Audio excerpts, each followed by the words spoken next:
大家好，欢迎收看爱上电子。今天咱们看一下 IR2153 开关电源电路。这个芯片呢，它是一个8角塑封直插的，它一般应用在开关电源中或者是逆变器中。这个电路呢是一个功放供电的电路，220伏通过保险进来，通过供膜抗干扰电容，这端是外部电源接地，然后通过插膜抗干扰电容，通过供膜抗干扰电感，插膜抗干扰电容。这是一个 NTC 的热敏电阻，主要是防浪涌的，加到整流桥的交流输入端，从整流桥的正极输出正电压，负极输出负电压，加到滤波电容上。那么在两端会产生310伏左右的电压。那么这端通过这儿加到我们后极功率管的漏极，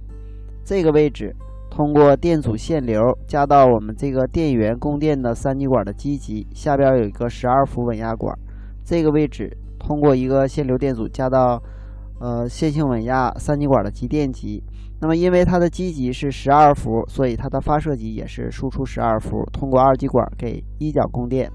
当后极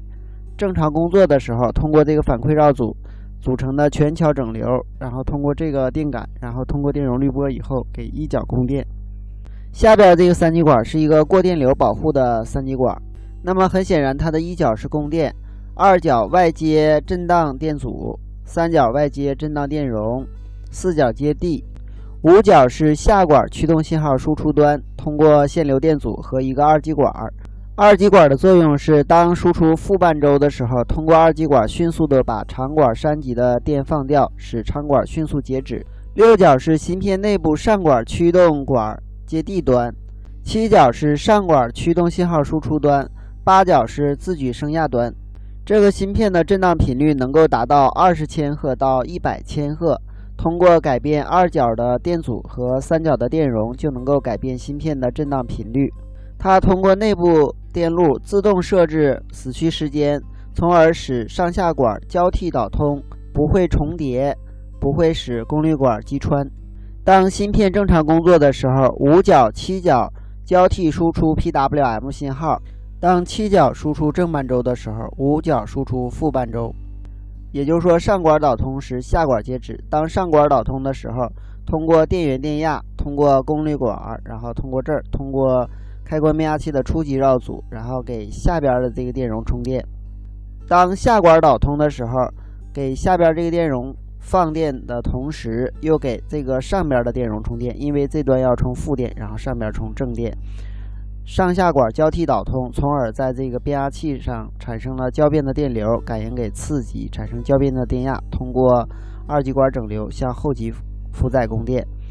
那么后边的次极变压器中间有一个中心抽头是接地端，那么这个正端是输出正电压，这个负端输出负电压，也就是说输出正负35伏的直流电压给负载供电。查了很多资料，没有发现它的稳压原理，相信它的稳压是通过反馈绕组2极管整流以后，通过电容滤波控制1角的电压。当1角电压高的时候，它使后极输出占空比变窄，从而使电压降低。当1角的电压低的时候，那么它使输出占空比变宽，从而使电压升高，应该是这样来稳压的。那么它的启动呢，我们刚才说过是通过这个12伏的稳压管稳压以后，通过3极管提供一个12伏的